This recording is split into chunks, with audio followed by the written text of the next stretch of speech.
Realmente gracias por la invitación.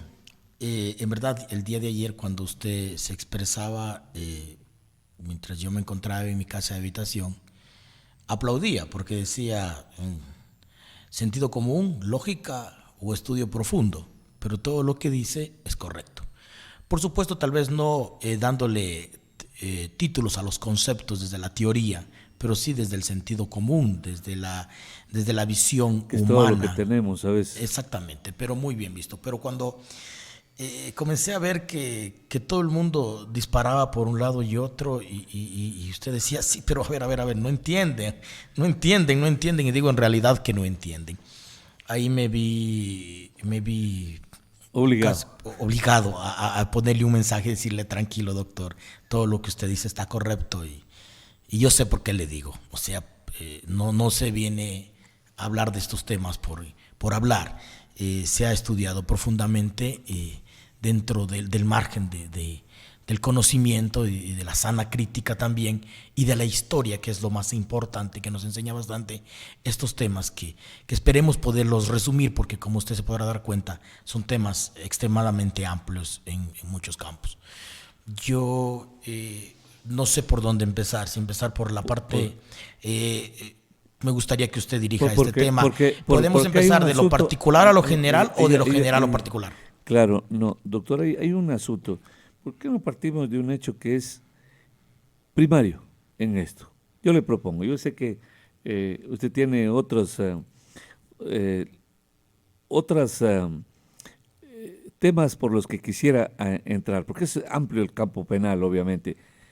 Pero ¿por qué no entramos por la intromisión fíjese lo que hizo el gobierno, el presidente, irrumpir, ¿no? Primero, luego intentar aterrizar, o sea, meterse en un campo minado para el Poder Ejecutivo, que es el Poder Judicial, porque entendemos pues que en el Estado ecuatoriano hay la división de poderes, como en cualquier régimen democrático. Entonces, se cuestionó tanto al gobierno del presidente Correa que la manipulación de la justicia y a los pocos meses el gobierno incurre exactamente en lo mismo. A ver, doctor Freddy, parece que nos tomáramos café todos los días Sí, sí, y me da nunca cuenta. nos... Y no lo hemos hecho todavía. nunca lo hemos hecho todavía, pero parece que tomáramos café todos los días. Me quita las palabras de la boca, pero déjeme explicar esta situación de una manera concreta. Yo cuando vi el tweet no terminé de leerlo porque me causó mucha lástima.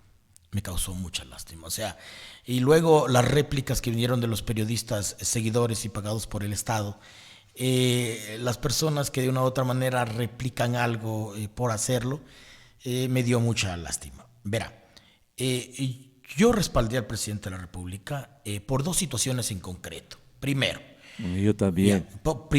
primera situación que yo rescataba al margen de todo lo que estaba, que era respetuoso de la crítica, era tolerante. Entonces dije, necesitamos un gobierno de tolerancia porque la gente no puede vivir con miedo. Democrático, respetuoso. Un aspecto importante. Yo lo he criticado muchas veces, a nivel de editoriales y a nivel también de la parte oral. Y el segundo punto era de que yo consideraba de que iba a ser una persona respetuosa de lo que usted decía, de las instituciones del Estado. De la independencia. Es de la independencia de poderes, porque si él llama al respeto de la institucionalidad, de no los golpes de Estado, de no las manifestaciones públicas con el interés de derrocarlo a él, ¿por qué él se interfiere en la situación judicial? Y yo le voy a decir de forma concreta, quitémonos los pelos de la lengua. ¿Sabe por qué lo hace? Sencillamente porque está en el horno una consulta popular para tomarse la justicia, porque ha sido el modo de gobernar y de hacer poder en este país. Claro, O sea, de todos los pero entonces ya estamos igual que el Mashi. O sea, Claro. con todo el respeto, o sea, votamos por un cambio, por otra forma de gobernar y de la tolerancia.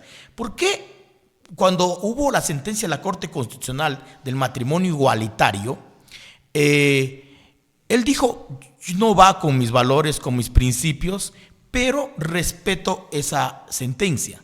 Solo se pronunció en un tuit la esposa, que creo que luego fue callada en ese aspecto. Así fue. Y no siguieron tocando el tema. Así fue. Y respetó la sentencia de la Corte Constitucional. El mismo tema del aborto creo que también está dejando el tema. Pero, oh sorpresa, en un tema donde no es novedoso, no es que cae el primer policía, ni cae el primer, entre comillas, delincuente, saca un tuit diciendo, ni siquiera, pero yo le preguntaría si revisó el proceso. No, si pues, tuvo algún penalista no, que ni le había, dijo asesore. cuáles son las circunstancias. Lo politizaron ipso facto. Ipso facto, o sea, sí, Claro. ¿por qué? Sencillamente porque quieren tomarse la justicia, porque ha sido la forma de gobernar y tener el poder en este país. Yo quiero hacer una comparación, una analogía. Sí, dígame. Doctor, ¿Sí? ¿por qué no me regala 30 segundos? Y voy a hacer un paréntesis ahí, solo antes de que se nos vaya. Se estaba tratando también en esta comisión de la Asamblea el tema del aborto. ¿Cómo es el nombre de esta comisión? Bueno, se me fue. El tema del aborto. Y el presidente ya anticipaba también que lo iba a vetar porque no aprueba, ¿no? O sea, la aprobación, la legalización del aborto por violación. ¿Sí? Olvidémonos de un instante del marco jurídico. Solo el principio. Por la defensa a la vida, lo hacía el presidente. Correcto. Mucha gente, estos grupos pro vida, aplaudían al presidente. Fíjense, el presidente apoya la vida, el derecho a la vida. Y condecora al policía por matarlo a otro hombre. Solo ese paréntesis nomás quería hacer. Yo, para completar su analogía. Solo nada más, solo eso. Para completar su analogía, yo voy a hacer, usted acaba de hacer una analogía con la realidad. Yo le voy a hacer una analogía con 3.800 años atrás. 1776 a.C., el Código de Hammurabi. El Código de Hammurabi tenía como objetivo hacer creer a la colectividad que era un rey justo, que era un rey que protegía a los pobres de los poderosos. Y la gente fue, no sé si me va copiando, si vamos en la misma sintonía. Y este Código de Hammurabi tenía la intención, y gobernó durante muchos años en el mundo, haciendo creer que le defendía a los pobres, que defendía a los débiles. Sin embargo, ese mismo código tenía la clasificación de 3 tipos de personas: las personas superiores, las personas plebeyas y los esclavos. Sin embargo, los esclavos sentían que estaban protegidos por ese código. Los plebeyos sentían que estaban protegidos por ese código. Y los superiores también sentían que estaban protegidos por este código. Oh sorpresa, que en este momento aparece el presidente de la República como que quiere proteger a la ciudadanía de la seguridad, de la vida.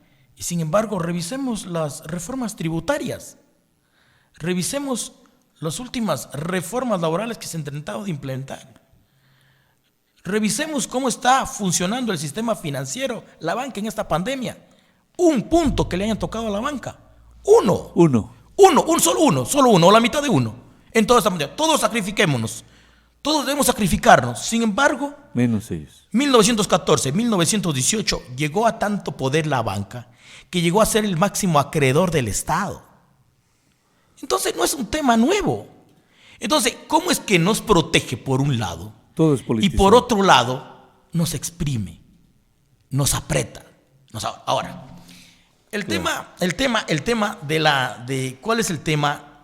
Yo siempre decía, alguien me preguntó, y yo mientras vine no revisé O sea, videos. las Sí. leyes, como dicen los marxistas, pues el Estado mismo es un instrumento de opresión para el pueblo.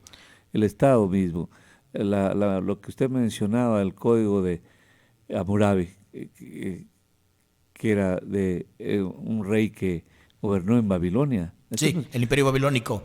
Claro, nos 1500 enseñaban años. en primer año de Derecho, justamente 1500 años antes de Cristo. en Ciencias Penales. Era muy lindo eso, por lo menos para saber. Pero igual, tal como usted decía, acomodaban las leyes y los códigos a la conveniencia del rey que como todo rey, pues era un rey conquistador, ¿no?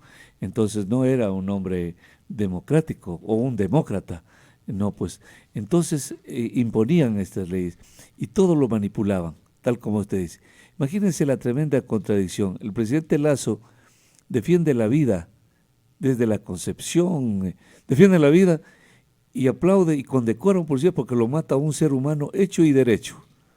Es que seguramente este delincuente era pobre. Es que es pobre, pero y lo más triste es que lo mata a un pobre también. Exactamente. O sea, otro pobre lo mata con poder a un pobre que no tiene poder. Nada más, pero esa manipulación al pueblo, y doctor, ¿dónde deja usted los delincuentes de cuello blanco? Ahí va. Por favor, por favor. A ver, usted hablaba de la violencia. La violencia es un requisito indispensable para tener el poder. Usted me va a decir, no, pues estamos en el siglo XXI, nadie va a ir y va a garrotear a una persona. ¿Sabe cómo se ejerce la violencia en este país y en Latinoamérica, en el mundo moderno? Por medio de la violencia institucional oculta. La entrevista anterior, yo venía en el vehículo viendo y me dio escalofrío cuando el doctor dijo, he pasado 2 años esperando que cambien la ficha técnica en Quito. Me dio escalofrío, quise frenar el carro y a veces uno se indigna con estas situaciones o se acostumbra también. Entonces, ¿cómo es posible? Es lo más peligroso. ¿Cómo es posible que un tomógrafo... que no llama la atención? O sea, ¿cómo es posible que no nos inmutemos en decirme, pasé 2 años tratando de que cambien la ficha técnica? ¿Es o no es eso una violencia institucional oculta? Que si no hubiera sido por su entrevista, no salía a flote. Y sin embargo, eso es un ejemplo de ¿cuántos? De tantos y tantos. Entonces, el tema no está en si estoy a favor del policía o si estoy a favor del delincuente, entre comillas. Sino a favor del procedimiento, el tema del ordenamiento jurídico. Exactamente, el tema de fondo es la estructura. Ahora, ¿cuál es para mí el principio de todo este mal? De todo este tema? El procedimiento judicial. Sí, y también la violencia institucional pública. Analicemos rapidísimo los dos parámetros, el delincuente entre comillas y el policía, los dos de clase social baja o media. Este niño, este delincuente, cuando fue niño, cuando su madre estuvo embarazada, tuvo una asistencia de calidad en un hospital, la atendieron como debieron, la asesoraron psicológicamente cómo debía formar a su hijo, violencia institucional pública desde que nació. ¿Ahí entra la doctrina de Jorge Zavala Vaquerizo? ¿Ahí entra o no? Bueno, Jorge Zavala no fue un criminólogo, Jorge Zavala fue más un profesor de derecho procesal y procesal penal, pero él en una de sus obras del derecho procesal penal decía, la sociedad quiere castigar lo que en su momento no pudo evitar. Exactamente. Él en resumen quiso decir eso, o sea, quiso decir, la sociedad al verse impávida de lo que no pudo evitar, quiere castigar. Es como el padre que no quiere que su hijo se alcoholice, sin embargo llegaba borracho todos los fines de semana. Entonces, claro, pero la sociedad, qué manera, desde los tiempos bíblicos, qué manera de condenar con tanta facilidad. Con tanta facilidad. A ver, Desde es que también de Barrabás. No, le voy a decir por qué. Absolvámoslo a Barrabás. Le voy a decir por qué. No saben nada. La audiencia social es como el perrito que le botan la pelota. Le botan por la pelota por allá y lo distraen. Y el perrito se va para allá. Dice, no me molestes, perrito, le botan la pelota por el otro lado y se va. Y sigue. Triste. Y no hay criticidad, no hay filosofía crítica. Obviamente. De analizar el tema. Y eso ocurrió ayer con usted. Claro. Y usted, me encantó algo que dijo, y no podía negarme esta entrevista, cuando usted dijo, así me quedé solo. Pero obviamente. Así me quedé solo, qué lástima. La verdad hay que defenderla, aunque sea uno. Exactamente. Matilde Hidalgo de Procel, cuando pensaba ella que era justo estudiar, desde la iglesia le dijeron que era un engendro del demonio. Le cerraron las puertas de la iglesia y le tocó ir a rezar en el jardín de su casa de habitación. Sin embargo, se mantuvo. Y qué presión haya tenido en ese momento esa mujer, cuando le decían que era un engendro del demonio y la religión era algo más fuerte que lo que es ahora. ¿Qué pasa con la audiencia social? La audiencia social se deja dirigir por el poder. Y el poder lo domina por medio de esta violencia institucional oculta. Lo que yo le decía de antes, los plebeyos, los esclavos, pensaban que en realidad ese código de Hammurabi era lo mejor que existía y que se sentían protegidos. Entonces creen que porque el presidente envía un tuit, es lo correcto. Y no, para nada correcto, porque el derecho más apreciado es la vida. Entonces decimos, lo que pasa que tú quieres, lo que le decían ayer, tú quieres que los delincuentes salgan a matar. Un momentito. ¿Sabe cuándo a mí me sorprendiera el presidente de la República? Y no sé si nos escuche, no creo que nos escuche, pero bueno, ¿sabe cuándo? Pero podríamos darle esto gratis, porque yo las consultas sí las cobro. ¿Sabe? Y le digo este tema porque estoy escribiendo una obra de 3 tomos sobre política, sobre el poder, sobre cómo se entiende, y ojalá termine siendo una obra de política criminal. Yo lo admiraba al presidente cuando dijera, tenemos un programa, un plan de política criminal a 30 años plazo. Vamos a acabar la criminalidad con una política criminal, con una política pública criminal. Estamos preocupados por el problema. ¿Y cuál es la política criminal? La misma política que se utiliza en la medicina, la prevención. No el delito, no en el momento que el policía no disparó no el castigo, claro. al castillo. Prevención, antes, durante y después. Antes, perdóneme, ¿qué prevención hay antes? Vaya a ver las personas que de una u otra manera, los niños que a mí me ha tocado observar, los niños que a veces por una o a situación no tienen dónde quedarse, han tenido intentos de suicidio, han tenido maltrato infantil, pues no tienen ni una camisa para ponerse. A ver si el Estado está ahí, en esas casas asistenciales de los menores de edad. ¿Qué esperamos de esas personas? Si no se suicidan es por obra y gracia del Espíritu Santo. Durante el delito. Después, las cárceles. Perdóneme, las cárceles ni para hablar. Son centros de corrupción. Entonces, la violencia institucional oculta, ese sí se llama, la violencia institucional oculta, está plasmada en ese sentido. Y yo quiero traer una estadística, estimado doctor. Busque la estadística. Aquí está, sí. Búsquela. Sí. Y solo para amenizar este dolor que usted hace mención, uno de los poetas de los que yo podría no tomar café para estarlo leyendo, o sea que hay que tomar café para no dormir, Víctor Hugo, el autor de Los Miserables, decía: cuando tenía 14 años, robé un trozo de pan para comer. Pero oídmelo bien, lo que decía esta celebridad, orgullo de la humanidad. Cuando tenía 14 años, robé un trozo de pan para comer. Me metieron en el calabozo y me dieron pan gratis durante 6 meses. Esa es la justicia de la vida, decía Víctor Hugo. ¿Sí ve? Hay que repetirlo solo una vez. De repente alguien no lo captó bien. Cuando tenía 14 años, robé un trozo de pan para comer. Me metieron en el calabozo y me dieron pan gratis durante 6 meses. Esa es la justicia de la vida. Yo quiero complementar lo que usted acaba de hacer, de decir. Preciosos, esas son obras de arte, la literatura de estos hombres. Yo quiero complementar lo que usted dice en una obra de Rodrigo Bocelli, Criminología, que justamente, no pensé citarlo, pero ya que usted trae lo de Víctor Hugo. Y no me lo tope mucho y hemos conversado. Fue mi profesor de Ciencias Penales, Rodrigo Bocelli Mera. Y profesor mío también en maestría. Y fue el que me condenó a 6 meses de prisión. Mire. Y cuando salí de prisión, yo lo llamé. Y me dijo, le hice recuerdo de una anécdota como estudiante. Y se acordaba muy bien. Y me dijo: Freddy, no me haga eso. ¿Por qué no me llamó antes? Me hubiese recordado, para haberme excusado. Había demasiada presión en el gobierno. Y ya nos íbamos. Y es verdad. Entonces, fíjese, claudicó Rodrigo Bocelli Mera por la presión, porque ya se iban en la tarde. Se acababa, entraba en vigencia la nueva Constitución. Y la anécdota era justamente esa, que yo era el mejor estudiante en Ciencias Penales y era el peor estudiante en Civil y todo, 0. Pero todos perdían con él y yo destacaba con él. Pero justamente esta vida, por eso hay que irla contando poco a poco, porque De repente puede ser que esta noche salga la luna, brille con toda su intensidad, me busque y no me encuentre.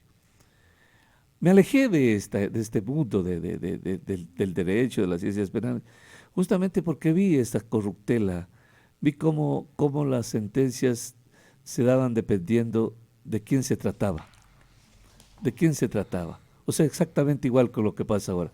Es un policía el que mata al otro. Nadie está pensando que es un hombre el que mata a otro, un ser humano el que acaba con la vida de otro. No, hay que condecorarlo porque es policía, son nuestros guardias. No, los policías salen a proteger la vida de las personas, no a acabar con la vida de las personas. ¿Han visto ustedes cuando hay un delincuente que lo capturan, el populacho? El populacho lo quiere incinerar, lo quiere linchar. ¿Qué hace la policía? Interviene para rescatarlo. ¿Para qué? Para protegerlo, porque esa es la consigna del policía. Esa es su formación, su vocación. Él tiene que garantizar la vida de las personas, no importa quién sea. Él no está para juzgar, él solo es un agente de la ley. No puede ejecutar, no puede hacerlo. 725-400, buenos días, lo escuchamos. Adelante. Sigamos, veamos la estadística, doctor. Ya. Veamos la estadística. Perfecto. Qué lástima porque Rodrigo tiene una obra de criminología y Lindísimo. escribe muy profunda, escribe La sobre tengo. el etiquetamiento social. La tengo. Sí, escribe La muy tengo. lindo, etiquetamiento social, estigmatización Sí, la social. tengo, Sí. claudicó. Sí, Que casi, sí, qué casi me lástima. pedía perdón. Casi me pedía Claro, perdón. claro. Y fíjese que nunca lo llamé para incriminarle. En esta obra de criminología él habla de que los jueces Yo tengo responden una al más poder. yo tengo una más antigua. Sí, Claro. esta es la edición 2007 de la Universidad Nacional Claro, que yo autorizó. tengo una más La que usted antigua. tiene es la Universidad Central, la primera. Exactamente. Él dice aquí La en este pasta libro azul. él dice que los jueces responden al poder de turno, que los jueces regresan a ver a dos lados, a la reacción social y al poder de turno. A la reacción social y el poder de turno. Entonces, ahora como la gente está diciendo, mátenlo, condecórenlo, sentenciemos en base a eso. No importa las pruebas, no importa si es inocente o culpable, sentenciémoslo. Claro. Así le hicieron a Alfaro. Y así le hicieron a Jesucristo también. Y así le hicieron a Jesucristo también. Exactamente. Fue el pueblo. No revisaron las Fue pruebas, el no pueblo. revisaron nada. Claro, Exactamente. los romanos eran felices, porque por eso Pilato se lavaba las manos. Entonces son ustedes los que lo están condenando, ¿no? Son ustedes. Yo no, verán, ¿a quién libero? Doctor, ¿no? en esta misma obra de criminología que usted la tiene. Pero es impresionante cómo la humanidad no ha madurado, ¿no? Uy, estamos hablando que el Código de Hammurabi son 3.800 años atrás. Y no era el primero. No. Si usted lo revisa, el Código de Hammurabi no fue primero. No. Era un código basado en otros códigos mucho más antiguos de la humanidad. En la obra que estoy escribiendo, esto es una exclusiva porque todavía no sale, ni siquiera yo la corrijo. Yo establecí un cuadro del dominio del poder del homo y el poder sobre su misma especie. Yo le llamo así, el homo y el poder sobre su misma especie. Y el ser humano comenzó a tener dominio sobre otros seres humanos por medio de la violencia. En ese tiempo, violencia bruta. 8.500 años antes de Cristo. No hay sapiencia en el hombre. Exactamente, no. No hay, el Homo sapiens no existe. Nunca fue sapiens. ¿No? Exactamente. Sí. Entonces, fenomenal, doctor. Exactamente. Nunca fue sapiens. 8.500 años antes de Cristo ya hubieron el dominio de personas. 8.500 años antes de Cristo. Estamos hablando que sumamos los años, estamos hablando más de 10.000 años. Entonces, bueno, aquí y el Imperio Romano termina siendo el último, 221 años antes de Cristo. Bueno, vamos a la estadística que la retomé y me pareció interesante, porque si bien es cierto recogida en el año de 1980, si decimos que en 3.800, 10.000 años no cambió nada, imagínese en 40 años. La veo casi, creo que... Cuando dice usted 40 años de retorno a la democracia, ¿a eso se refiere o qué? A ver, no, aquí habla los estratos sociales de quien está en la cárcel.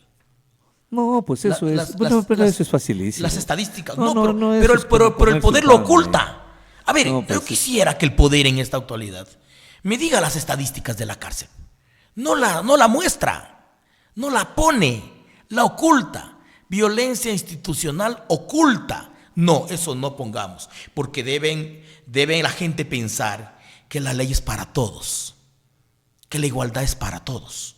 Por lo tanto, no pueden pensar que la ley y la cárcel está solo para los pobres, no. Pero eso es un espejismo nomás. el que la ley es para todos. Sí. O sea, en la realidad no se cumple A eso. ver, usted, dejamos en blanco de antes un tema que usted Claro. habló de los delitos de cuello blanco.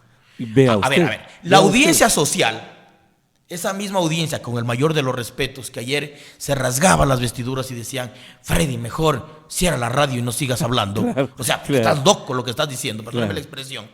Esa misma audiencia social, en los delitos de cuello blanco, ¿sabe lo que dicen? No importa que robe, pero que haga. Dígame cómo estamos con la violencia institucional oculta solo a nivel de municipios. 221 municipios a nivel de todo el país. Cuando esto de la coima del 10 y el 20% se está ya prácticamente institucionalizando. Esta violencia institucional oculta provoca pobreza y explotación en la gente. Y nadie dice nada. Los delitos de cuello blanco, bien, gracias. En una ocasión me hacía una entrevista a un periodista y me decía, pero usted, doctor, está muy exagerado, usted está entonces tratándome de decir que dejemos robar a la gente y que dejemos que la gente robe y asalte a mansalva. Y le digo, no, un momentito, yo lo que estoy pidiéndole es la proporcionalidad del daño cometido con la pena impuesta. Le voy a poner un ejemplo, le digo. Si una persona va y roba con fuerza un celular que vale $100 y por eso le han puesto 9 años de cárcel, ¿qué diríamos del que roba $30 millones? ¿Cadena perpetua o qué? Si hablamos de proporción entre delito de equidad, claro. y de equidad. Entonces, y solo aplicamos y somos poderosos con los débiles. Fuertes con los débiles. Fuertes con los débiles y débiles con los fuertes. Así decía Martí. Porque en realidad eso vemos. Y los delitos de cuello blanco, bien, gracias. Y la sociedad hace exactamente lo contrario. Los llama a la mesa, les ofrece banquetes. Exactamente. Les rinde pleitesía. Los relige. Los relige y los aprecia, los admira. Es impresionante las conductas sociales, doctor. Es impresionante la conducta humana, cómo se comporta. Pero lo más triste que a mí me agobia todavía es ver cómo seguimos viendo cómo el pobre sigue siendo exactamente lo de Barrabás, ¿no? El pobre, cómo condena al pobre, cómo ataca al pobre, que está bien que lo mate, que está bien al delincuente. El delincuente era un hombre que quería robarse $10, $20, pero que se roba millones de dólares, como usted ve, que llevan a paraísos fiscales, que se guardan, que evaden impuestos, que nadie los topa. Si Glass sale es presidente. Y capaz que es presidente. No lo descarte. Claro. No y lo entonces aquí nosotros nos enfrentamos en cambio con eso. Hay chiquititos, perdónenme la expresión, y lo voy a decir así, como decía el querido, adorado doctor Sergio Sánchez Paladines, personajes insignicupitres, que me atacan, que nada, yo ni siquiera en cuenta los tomo, ¿no? Pobrecitos ellos, son cerdícalos queriendo picar a las águilas, pero no saben que cuando las águilas se elevan más alto, el cerdícola cae, porque las águilas pueden respirar en las alturas, bueno, ellos no, les falta oxígeno y caen de por sí, y mueren, perecen en el intento de querer bajarse a un águila. No pueden. Entonces, estos chiquitos seres humanos insignicupitos que buscan, que ofenden, que no tienen posibilidades, no tienen ninguna posibilidad, hay que dejarlos ahí y tener que seguir lidiando con esto, Miren, de todas maneras, querido doctor, esta pequeña vanidad para mí, porque sigue. ¿Qué dice esta adorable mujer? Querido Freddy, le admiro siempre. Una ex autoridad de la justicia, de tribunales de la justicia, se lo podré mostrar a usted luego, de el órgano de la justicia. Fíjese. Y no sé si está acá en Loja o está en Quito. A propósito, si es que me puede escribir, por favor, porque ella vive en Quito, si me puede decir si lo hace desde Quito o desde Loja, y así. Pues, veamos otro mensaje, dice, los derechos humanos son para humanos. Derechos, dice el amigo Leonidas. O sea, eso es lo que se ha perdido. Son humanos. O sea, ¿cómo puede decirle que lo van a condecorar a un policía porque lo mata a otro ser humano? Y si quieren les leemos lo que dicen los tratadistas, ya los tratadistas penalistas, podríamos leer, lástima el tiempo se nos va el tiempo, se nos ha ido el tiempo, y podríamos leer, pero si quiere, leemos una partecita rápido de lo que dice este destacado doctor, el doctor, el doctor, hijo de un gran amigo, a quien entrevisté muchas veces, Felipe Rodríguez, hijo del economista Rodríguez, que tenía un origen lojano, el doctor. Pero en su última parte, porque es bien larga su explicación, que hace llorar de ver a la gente y sobre todo a los periodistas y a los abogados que así titerillitos que opinan, los revuelca. Dice, respire, inhale, exhale. Los expedientes son extensos y usted no puede basar su criterio sobre el comentario emitido en 180 caracteres, porque encuentra solo un lado de la historia. Combatir la corrupción poniéndole rostro a los jueces es una forma bastante inesperada de suicidio. ¿Saben qué estamos haciendo como sociedad? Sacando la sopa, haciéndole nudo, colocándola alrededor de nuestro cuello y lanzándonos al vacío, porque llegará el día en que usted, esta es la parte más hermosa, es un manjar, porque llegará un día, lo que siempre ayer ya lo decíamos, en otras palabras más humildes, más sencillas, decir, mañana cuando agarren y le peguen un tiro a un hijo suyo porque está discutiendo en la esquina, ¿qué va a decir? Porque ya el policía tiene patente de corso para disparar nomás y porque el presidente los condecora como héroes. Y miren lo que dice Felipe Rodríguez, dice, ¿sabe qué estamos haciendo como sociedad?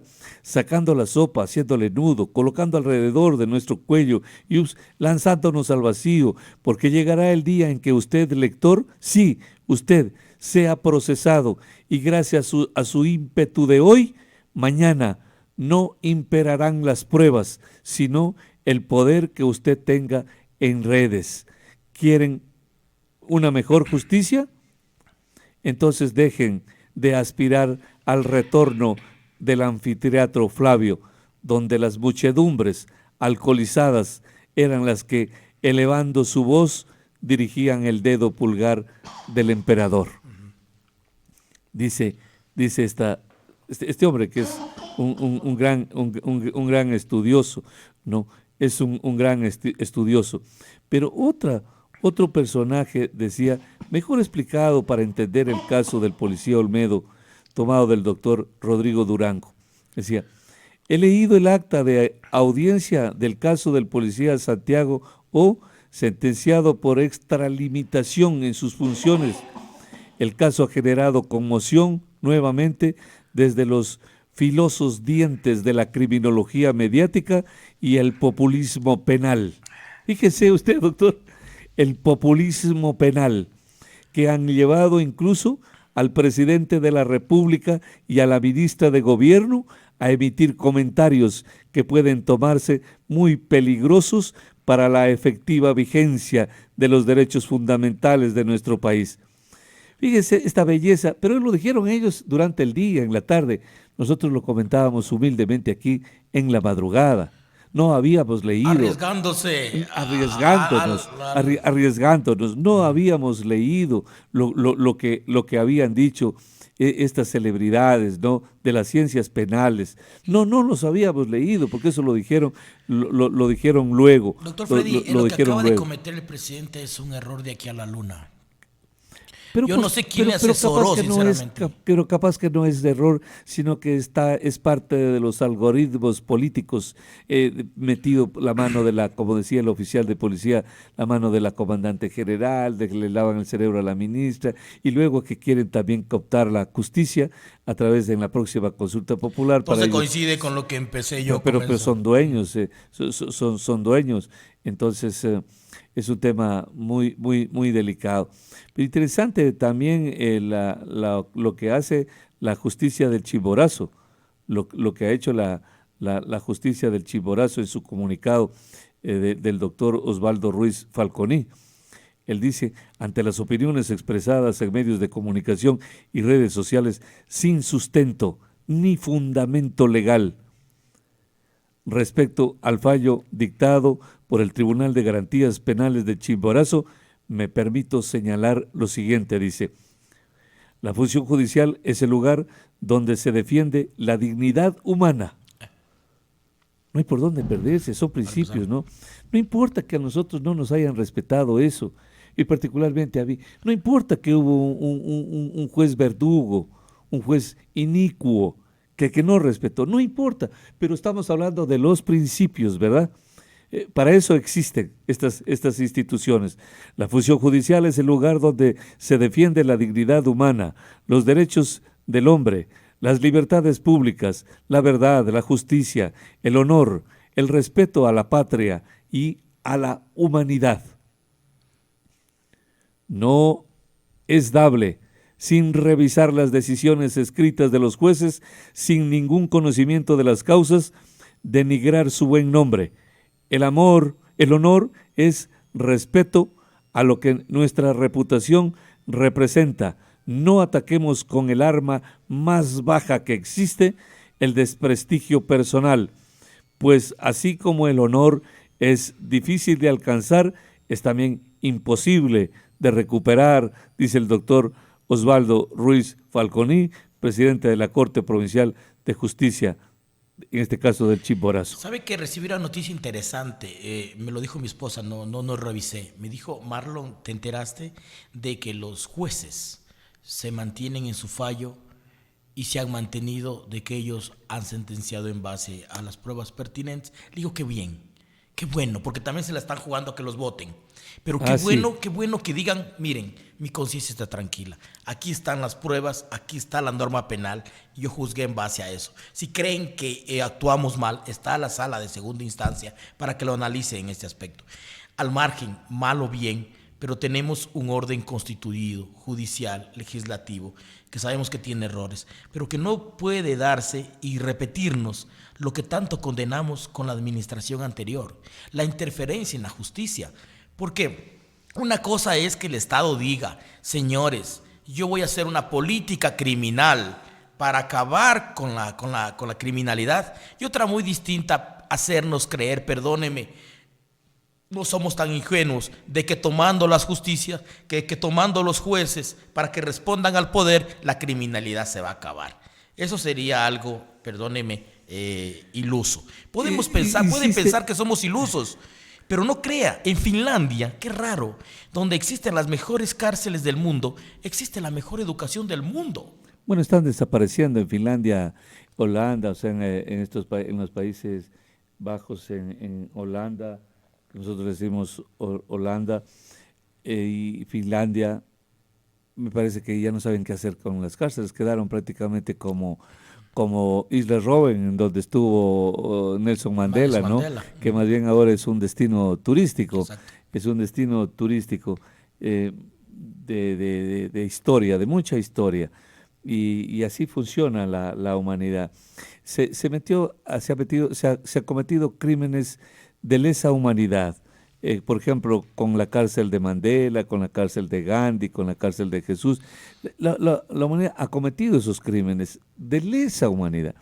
Y la humanidad, perdóneme que persevere ahí, no ha podido resarcir hasta ahora, no ha podido evolucionar, no ha podido crecer. La vergüenza de Atenas, la muerte de Sócrates. Pero nunca olvidaré exactamente lo que decía el periodista cuando hizo la biografía de Nelson Mandela.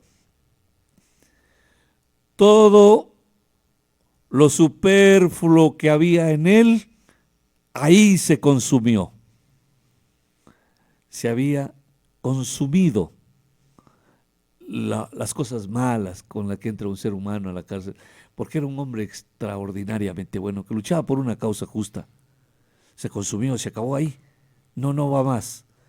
Y el periodista lo admiraba y retrataba la vida de Mandela, que salió mucho más bueno de lo que él había sido. Gandhi se pegó también sus 14 años de manera alternada y seguía siendo un hombre bueno. Y seguía siendo un hombre bueno. Lindo, pero hay ejemplos, ¿no? Hay ejemplos de hombres así como ellos que estuvieron en la cárcel mucho tiempo. Por todo lo que pasaron. Por todo lo que han vivido. Y por eso decía Mahatma Gandhi, mi vida es mi mensaje. Mi vida es mi mensaje. No escribió libros, dijo no. Fíjense nada más en lo que hemos hecho. Y así ha peleado y ha luchado pocos hombres. No, si hay una autobiografía. Y si le han opuesto. Sí, esas autobiografías. Y es pésimo escribiendo, le cuento. Claro, es como lo que le estoy hablando del periodista gringo que se casó con la periodista inglesa y que me parece que Mandela fue el padrino de boda. Pero ellos convivieron ahí como 4 años para revisar la vida de estos hombres que hacían, cuál era su comportamiento post-cárcel, ¿no? Y son un legado para la humanidad, adorable el legado. A ver, nos vamos a despedir ya, pero rapidísimo la llamada. Buenos días, le escuchamos, adelante. Muy bien, querido doctor, quiero agradecerle infinitamente su comparecencia esta mañana y nos hablamos otro día, temas que son de la sociedad, ¿no? El derecho penal, pues las ciencias penales, deberíamos, todos, como usted dijo, por sentido común, todos deberíamos conocer algo. En resumen, no deberíamos atacar ni defender ni al delincuente ni al policía, sino a la violencia institucional oculta del poder y del Estado que nos menea de un lado a otro como nos da la gana. Gracias. Doctor. Gracias.